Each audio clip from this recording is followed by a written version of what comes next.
objectif militaire crédible, justifiable pour l'armée israélienne à Gaza? Si on s'en tient au discours de Benjamin Netanyahou et des autres dirigeants israéliens, oui et non. Oui, parce que des membres du Hamas sont toujours vivants et donc l'objectif de leur destruction reste à l'ordre du jour. Et en même temps, toujours en s'en tenant à leur discours officiel, pas en off, officiel, ce n'est plus l'objectif en réalité de l'opération militaire israélienne à Gaza, puisqu'on parle officiellement maintenant, côté israélien, d'un plan qui relève d'un plan de nettoyage ethnique et d'expulsion. D'occupation, d'expulsion, tous ces mots sont employés par le gouvernement israélien. Ouais. Voilà. Et donc, c'est peut-être ce qui nourrit ce sentiment de basculement dans le débat public international et national, c'est que maintenant, il n'y a plus de off, il n'y a plus de sous-entendu. Les propos du Premier ministre Netanyahou sont pour le moins explicites. Même lorsqu'il parle de famine, il n'avance pas d'arguments humanitaires. On est dans la lignée de ce discours déshumanisant vis-à-vis des Palestiniens. On est dans une forme de cynisme, puisque s'il devait prendre en considération la situation humanitaire, c'est simplement à cause de l'impact diplomatique vis-à-vis de ses propres alliés, des États-Unis en particulier. Bref, il y a du nouveau et en même temps, on est en vérité toujours dans la même... Effectivement, c'est une séquence qui restera dans les annales de l'histoire des médias dans le monde occidental. Il ne faut pas se mentir, en vérité. Il y a déjà des travaux qui ont été entamés sur ce point, sur le traitement, sur la capacité à neutraliser ne serait-ce que la circulation des images. En fait, ces images, elles sont partout dans les réseaux sociaux, nulle part dans les JT. À un moment donné, il faut expliquer. Vous nous dites, c'est parce que les journalistes seraient aussi les relais de l'opinion publique. Je ne pense pas que ça soit la clé. On le sait tous que ce n'est pas la clé. La preuve, c'est que finalement, ceux qui font vraiment les journaux, ce ne sont pas les journalistes de terrain, ceux qui voient. Un autre élément, les journalistes palestiniens sont des cibles privilégiées par l'armée israélienne. Mais c'est un événement, rien que ça. Et ça n'a pas fait. Ça n'a pas mérité, ça n'a pas fait l'objet d'une vraie réflexion, ne serait-ce que de la part de leurs propres confrères occidentaux. C'est ça qui souligne le caractère irrationnel de la chose. Bon, allez, le chapitre. Bon, on présentait déjà avant même le 7 octobre Gaza comme un camp, en vérité. Un camp à ciel ouvert, une prison à ciel ouvert. Là, ce serait des camps plus restreints à l'intérieur de Gaza, où on parquerait comme des animaux ce que des responsables israéliens qualifient comme des animaux humains. Donc on est dans une logique les plus de extrémistes des responsables israéliens disent ça. Non, pas forcément. L'ancien ministre de la Défense n'était vraiment pas le plus extrémiste au regard de ceux qui sont encore au gouvernement aujourd'hui. La preuve, c'est qu'il a été démis de ses fonctions par le Premier ministre. Donc, et il employait ces termes-là. Bien sûr, d'animaux humains, tout simplement. Il fait quand même l'objet d'un mandat pénal international pour crimes de guerre et crimes contre l'humanité.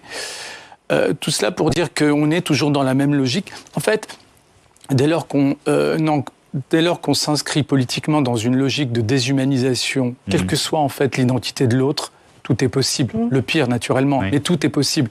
Et tant qu'on restera dans cette logique-là. Par contre, juste un mot sur l'analyse sur l'état de la société israélienne. Je ne sais pas jusqu'à quand ce type de discours sera audible. C'est quand même une société qu'on nous présente traditionnellement comme une start-up nation, celle qui est la plus moderne, la plus ouverte aux nouvelles technologies, et qui n'aurait pas donc, depuis le 7 octobre, accès aux réseaux sociaux, puisque les images sont quotidiennes de destruction de Gaza. On voit en plus des Israéliens qui se mobilisent contre l'acheminement de l'aide humanitaire. On voit des Israéliens qui regardent ce qui se passe à Gaza. C'est triste à dire, comme si c'était un spectacle. Et parallèlement, on a ce discours quand même, effectivement, oui, la société israélienne ne serait pas je vais donner la possibilité à Maël Benoliel de répondre. Est-ce qu'il y a une forme de déni attention au discours qui se diffuse, suivant lequel soit c'est une action globale, soit on ne peut rien faire. C'est faux, on reste des États souverains et chaque État peut... on n'est pas obligé d'attendre l'Europe, c'est ce que vous nous dites. Oui, bien sûr. C'est ce que veut faire le président en reconnaissant l'État palestinien. Ce discours se diffuse un peu, c'est soit on agit collectivement, soit on ne fait rien individuellement. Je ne vois pas sur quoi ça tient politiquement et juridiquement. Ça ne tient pas debout. Parce que le levier est plus puissant si on est à 17 ou 18 pays européens qui disent bon ben voilà. Vous avez raison, mais ça ne veut pas dire qu'on est impuissant, c'est faux. Premièrement. Et deuxièmement, attention, on vit vraiment un moment de basculement, j'ai l'impression, mais c'est pas une raison pour essayer d'oublier la chronologie des choses. L'ordonnance de la Cour internationale de justice qui souligne un risque de génocide à 15 mois. À là, 15 mois. Donc, lorsqu'aujourd'hui, on se dit peut-être qu'il y a un problème, il y a 15 mois que la Cour internationale de justice, non seulement a dit il y a un risque de génocide, mais surtout, et c'est là où notre responsabilité est engagée, dès lors qu'elle l'a déclaré, ça signifiait pour les États comme la France qui ont signé la Convention sur la prévention et la répression du génocide de 1948, ça signifiait quoi ? De tout faire pour éviter la commission du génocide. Question, qu'est-ce qu'on a fait en 15 mois ? Rien. Résultat, le spectre qui se dessine judiciairement, et je pense que le président Macron a cela en tête, parce que politiquement ce serait catastrophique, c'est notre complicité, l'engagement de la responsabilité d'État. Le jugement de l'histoire. Sur les chefs d'État, oui, mais aussi le jugement de l'histoire sur les chefs d'État qui étaient aux affaires. Bien sûr, exact. Alors vous avez absolument raison. Je pense également qu'il a à l'esprit le bilan qu'il laissera. Et franchement, associer son nom à un épisode comme celui-ci.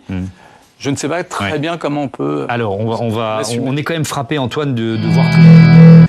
Attention au discours qui se diffuse sur lequel. Soit c'est une action globale, soit on ne peut rien faire. C'est faux, on reste des États souverains et chaque État peut... on n'est pas obligé d'attendre l'Europe, c'est ce que vous nous dites. Oui, bien sûr. C'est ce que veut faire le président en reconnaissant l'État palestinien. Ce discours se diffuse un peu, c'est soit on agit collectivement, soit on ne fait rien individuellement.